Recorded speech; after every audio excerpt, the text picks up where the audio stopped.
All right, thanks for everyone's patience. Good morning and good afternoon to all of you joining us today. I certainly hope everyone is safe and healthy. I'm Walter Rowland. I'm head of growth at MessageGears. And first, some quick housekeeping for today's webinar. Not surprisingly, we'll be recording this and sharing afterwards. And we will have some time at the end of today's live 30-minute webinar for some Q&A. So as usual, please submit your questions at any time using the questions functionality in your GoToWebinar app. Pretty standard stuff. Now on to the content. I have to say I'm super excited about today's topic.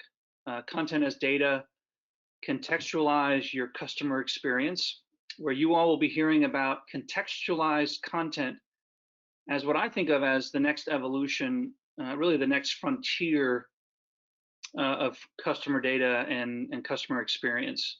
For those of you that are already familiar with my organization, with MessageGears, you will know that we are the only customer marketing platform that runs on top of a brand's existing internal data sources for customer data, for contextual data, and for content.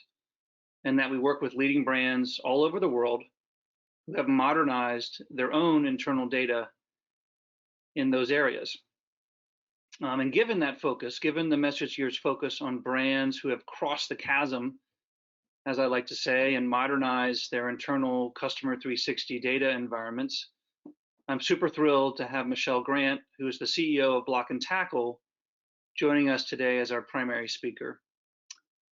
For those of you that don't know Block and Tackle, they are a leading consulting firm that's dedicated to helping clients create consumer experiences that their customers deserve. And more importantly, for those of you that don't know Michele, let me provide you with some background. After 2 decades of working in the trenches of marketing and technology, which I love to see, Michele founded Block and Tackle in 2013, where she leads her team in implementing the systems and the processes necessary to deliver better, smarter marketing to customers. At Block and Tackle, Michele guides her teams and her clients towards not only pulling off brilliant strategies, but also, and this one's near to my heart, building the right foundation on which to execute them. She's driven to dismantle the status quo and make marketing a little smarter every day, something that we at MessageGears can really relate to. Michele has spent her career crafting smart, holistic, disruptive marketing strategies for clients that we're all going to recognize as household names, such as the Home Depot, Delta, Auto Trader, Coke, Georgia Pacific, AT&T, Verizon, IHG, UPS, and SunTrust, just to name a few. I'm thrilled to have Michele join us today, and she's going to share some incredible insights into how brands' content, the content itself, can serve as the data that they need to send highly personalized messages that get results. So with that introduction, Michele, I am thrilled to hand it over to you. Thank you, Walter.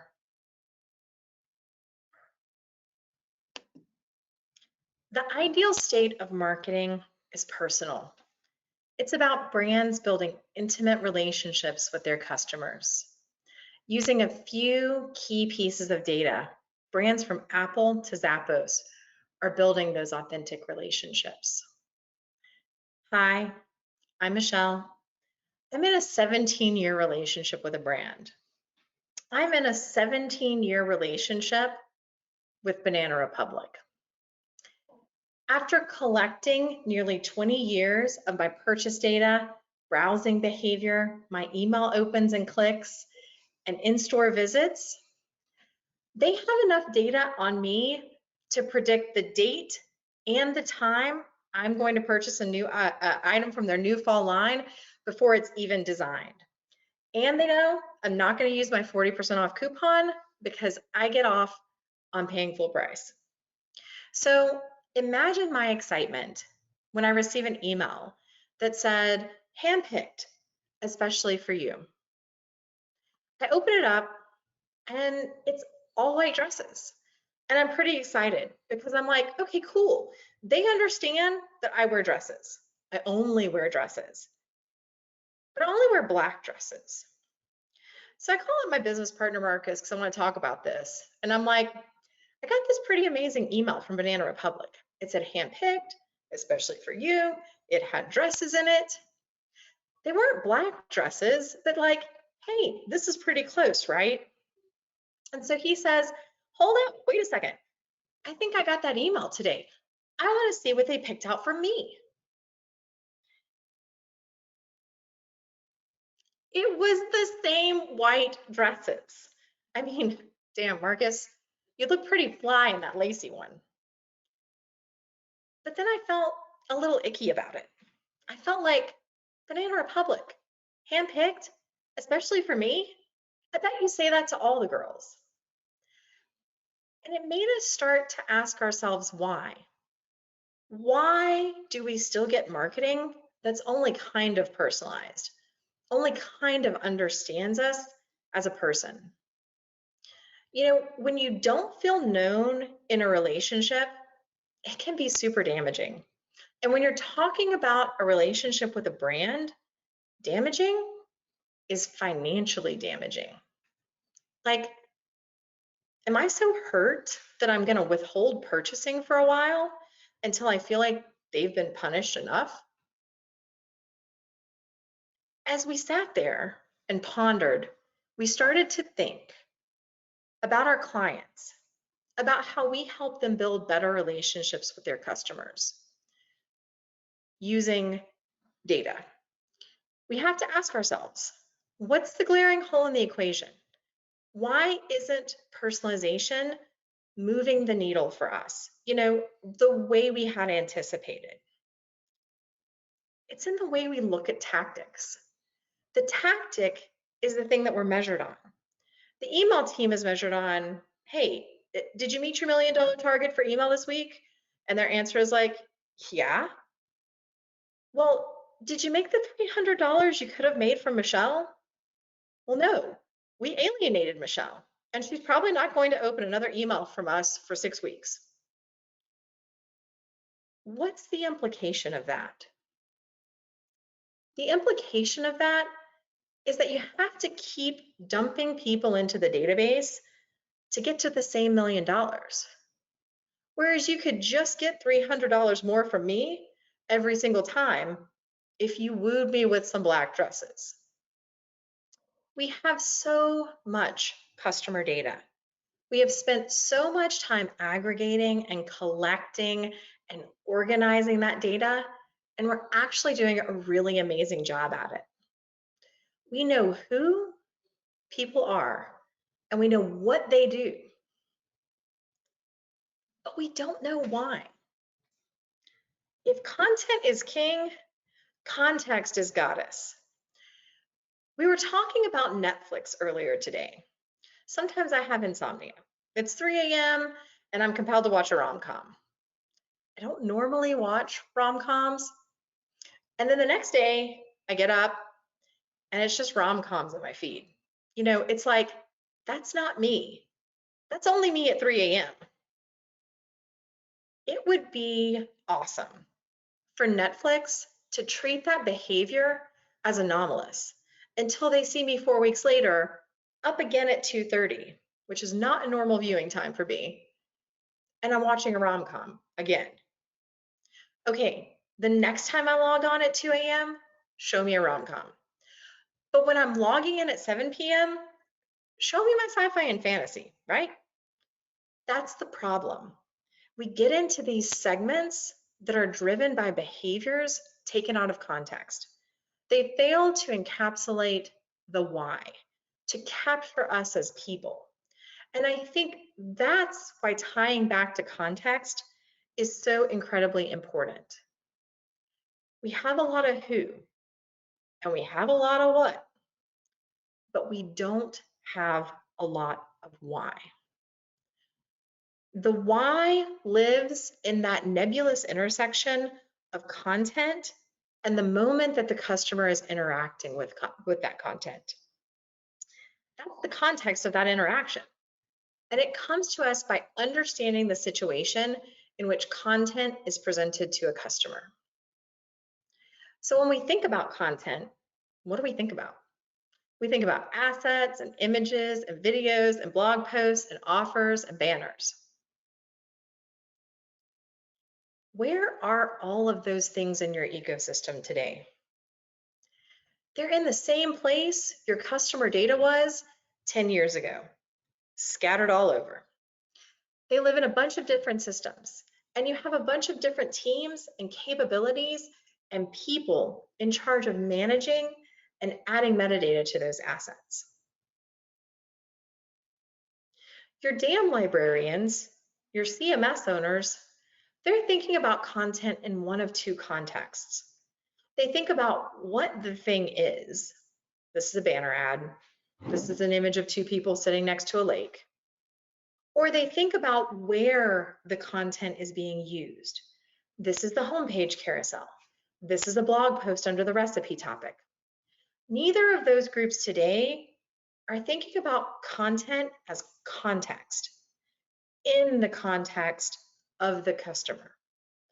That's why building this capability around around content as data belongs to us, belongs to those of us who slog through the battle of collecting and consolidating customer data, building that 360-degree profile.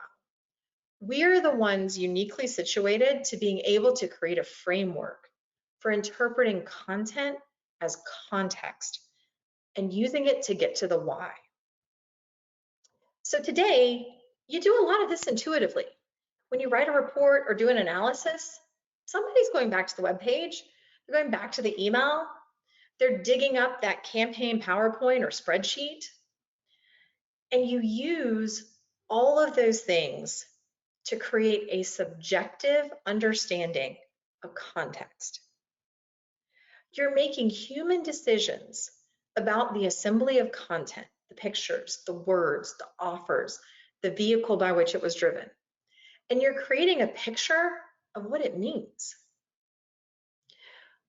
We are at a point in time approaching the edge of where marketers should be really afraid. We have to get to the point where that process becomes more objective and programmatic. It becomes something you pull as a dimension every time you run an analysis, just like adding demographic or segment data. And I know your ears perked up a few minutes ago when I said building a new capability. So I'm not suggesting that you need to make a play to own the DAM or the CMS. I don't think that's going to work for most people. It's not going to get you anywhere. I think you need to make a play to start looking at those systems as sources of data. They're really the source material we're going to aggregate and automate and consolidate the content data from. Let's talk about what this looks like in a typical organization today. It kind of looks like level 0 on this maturity model. We talked about data being everywhere and owned by different parts of the organization. And mainly, a lot of it's stored in PowerPoint presentations that someone will find on a shared drive somewhere in order to understand what that campaign is about. This is level 0. Data scattered everywhere. No relationship between content and the customer. Then at level 1, we're starting to talk about manual campaign tracking, building on what some of you already use today. If you're using campaign or contact history, this is a simple addition to those concepts. We're just adding a little more detail and a little more depth. A simple augmentation to add a level of detail about the content will add so much more relevancy to your analysis. And you'll be really excited by the level of insight you can start to gain. Once you start to understand those things, you'll see the value of continuing to progress in building this capability. In level 1, you're also starting to map out how your organization understands content. You're laying the groundwork for your content data model with what the content is and where it lives. You're exploring the sources within the ecosystem where content originates and beginning to think about further layers of metadata that can be added based on available source systems. From there, level 2 is really about automated integration.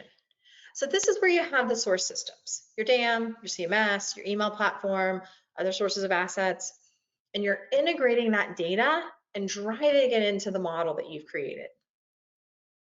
You're starting to look at how you interpret content, how you utilize tactics to create campaigns. You're no longer manually aggregating things on a tactic by tactic basis. You have all that data flowing in from a variety of data sources, and you're starting to use it to analyze and to test your assumptions about the why. You're able to iteratively make hypotheses about how content will impact a certain specific customer and either prove or disprove that hypothesis programmatically, straight from the database. No PowerPoints, no PDFs of the creative are needed. From there, you can step into the highest level, the sort of magic marketing engine, the ability to press a button and get the right message to the right customer at the right time. Or not press a button, just set it and forget it. That's really what we're talking about when we talk about AI content creation and algorithmic orchestration. You're starting to think about how you can automate the relationship between you and your customer. We're talking about the intersection of AI-generated content and having all of this data as a baseline to being successful at that level. So when you start to think about making that investment, think about what you have in your ecosystem today to feed the machine, to train the algorithm. You can go ahead with your who's and your what's, or you can do the work today to also make sure that you have the why available. Think about what you're collecting today. In a lot of cases, you're just collecting the campaign name. That's one facet of what you could know about a campaign. If you have all of the data, the landing page, what offer, what the page looked like, what the call to action was, it's pretty powerful. So you're trying to make a decision about what matters in configuring content or optimizing conversion. Are you just going to look at the campaign name? No, that would be stupid. Would you just feed that campaign name to the AI? You want it to make a better decision than you would make, right? Just the campaign name? No, that would be dumb. It's going to be stupider than you because you, as a human, can go look at the page, can go look at the tactic, and understand many things about it, about the offer, about the coupon, about whether or not it was easy to print. I think that's the thing we keep skipping over.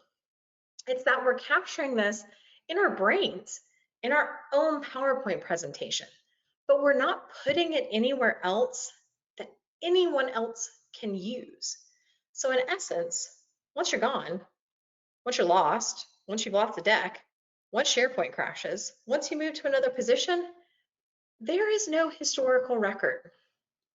If you manage a marketing organization, that should scare the shit out of you.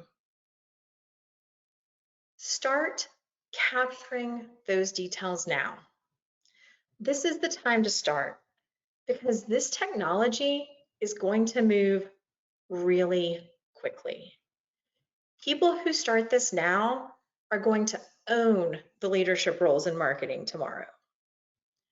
If you take shortcuts, and this is the other thing we keep talking about, if you take the shortcut and jump past really understanding this straight into algorithmic content generation, you're selling yourself short because you won't actually understand why your results are suboptimal, because you won't know how the sausage is made. This is understanding how the sausage is made.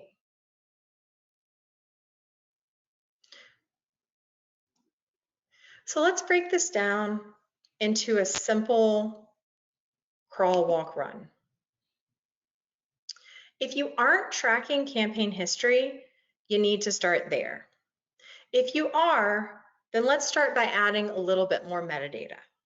We're going to start by adding subject line or page title, call to action, tactic type, offer, and version details. You're also going to start working on a language for how your organization describes things, a unique taxonomy. We also want to start working on finding all of the sources of assets, creative and content. This phase is manual and it's tedious. Remember, this is how the sausage is made. It will be yucky, but in the end, delicious. You start to get the ability to see high-level holistic trends, like the ability to see offer value holistically across a variety of tactics, and be able to ask yourself, do I have to do a $3 offer, or can I do a $1.50 offer? And will the majority of people react the same way? The other thing you get in crawl is you can start to build that organizational discipline, that rigor around the practice of logging this information. If you don't build the discipline, you'll never have the data quality. Starting this 5 years from now, when AI is starting to really get going, it's too late. It's too hard to go back and augment this stuff historically. We've tried for clients.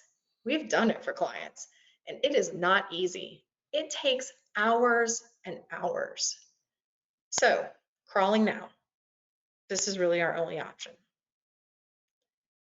The walk phase is about content data model building. It's looking at all of the sources and figuring out how the pieces fit together. You're expanding your metadata, you're expanding the types of tactics that you're tracking, you're creating relationships between tactics and campaigns, and you're also starting to track things like test groupings. We're finding ways to continue to add to the model. We're looking at different ways of creating relationships between assets and tactics and placements, which gives us an even deeper insight. The ability to tie those things directly to activities and outcomes at an individual consumer level. What that gets you is the ability to move from looking at things as this sort of campaign-based world to really looking at things based on a particular person's activities. Like Michelle, you'll spend money if we say you in the subject line and you in the headline and have a picture of a black dress. You don't get that with 360-degree view of the customer. Because in 360-degree view of the customer, you're only looking at the outcome. You're not looking at what drove that outcome. As you head into the run phase, you're moving from using common language to describe tactics, campaigns, and assets to using unique identifiers. And you're pulling those IDs in programmatically from your web tracking data, your email activity, your media data, your social data. Run is where you get efficiency. Run's where you start to create those automated connections where you no longer need to look at things like, I named this campaign SP More Sheets, and within the last 2 years, I've accidentally named another campaign SP More Sheets. You're using unique identifiers and you're trying to look at things all across the ecosystem. So whether that image was used in a banner ad on your homepage carousel, or it was used in display media, or it was used as subpod 3 in an email, all of those images have the same ID. And they link back to the same set of keywords that describe that image. So you get this consistency, this elegance across the ecosystem. You have so much data. You have something that's worth pouring into the AI, into a machine learning algorithm. Content data has context, and you're starting to see the benefit of making the investment across all of these capabilities. The payoff for adding metadata to your asset library isn't just that you can find stuff. It's so that you can understand the impact of even doing that photo shoot in the first place. It's all about ROI at that point. It's all about, is the investment in that creative, in that asset, in that blog post worth it? At the end of the day, it's all about being the smartest person in the room about your customer. Going back to the framework, content is really just data with context. And that's what we're talking about building with this capability. We're talking about that framework, that unique, special way of understanding how your organization uses content, understands content, creates content, and then creating a data model, a content data model that is related to customer behavior. Basically, a customer-centric content model. Content is just data with context, and we're creating context for content data. So think back to the beginning of the struggle for consolidated customer data.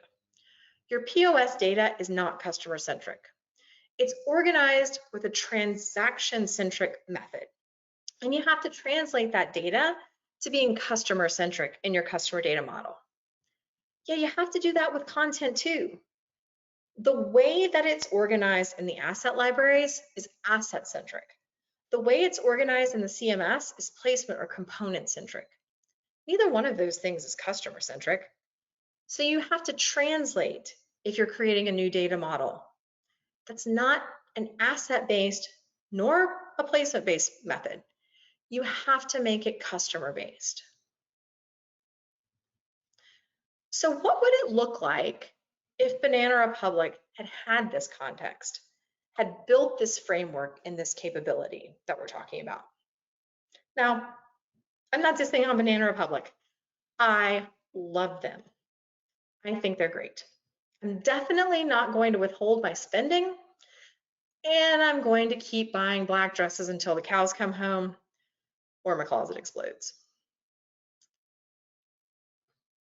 But if they'd been able to programmatically draw things that they already know about me from their ecosystem, if they'd already been able to understand that the first thing I do when I get to the site is navigate to the dress section, and the second thing that I do is filter by color to black. That data is available to them. They just don't have it organized in context with me and available for activation in their marketing tactics. That's the baby step. That's the baby step forward. Taking things that we already know and making them usable, available within the ecosystem. If you're curious about the ideas that we're talking about and want to turn them into something tangible, want to take that first baby step, we're doing an 8-week workshop where we'll help you build into capability level 1. We'll help you understand what the content sources of data are within your ecosystem, how they relate to each other. How does your organization understand content? Where do you fall on the maturity model? And once you have that initial data, we can help you build a solid business case that will further justify developing this capability. We usually take our clients through this work over about 6 months. Now, in this case, over 8 weeks, you have to do the work, but we'll provide the framework and give you feedback on your progress. In essence, what we're talking about is the next evolution of data-driven marketing. We're talking about what comes next for customer-centric data, and it's content. Content filling the nebulous gap between the who and the what, getting to the why. Having a context for understanding content data within a framework that allows us to analyze and activate automatically. That's what's going to help us build those authentic, intimate relationships with our customers. Thank you. Wow, Michele, that was awesome. Thank you so much. I took frantic notes the whole time, and you made me rethink even what we're doing within the marketing organization at MessageGears from a B2B perspective, let alone a B2C context as you described. We are a little bit over time. Maybe just one question for you from the audience that I noticed that was a good one, and frankly one that I was thinking myself, which is like, who out there is doing this well today, or maybe has hit one of the levels of maturity that you described? Does any come to mind that are already doing the work that you described at some level of maturity? Yeah, I think there are several organizations who are working really hard at attempting this work. And I think, they're the companies that we think of, right? They're like the Facebooks and the Netflixes and the Amazons. Um, and I think they're doing a really great job organizing their content and starting to tie it to the customer.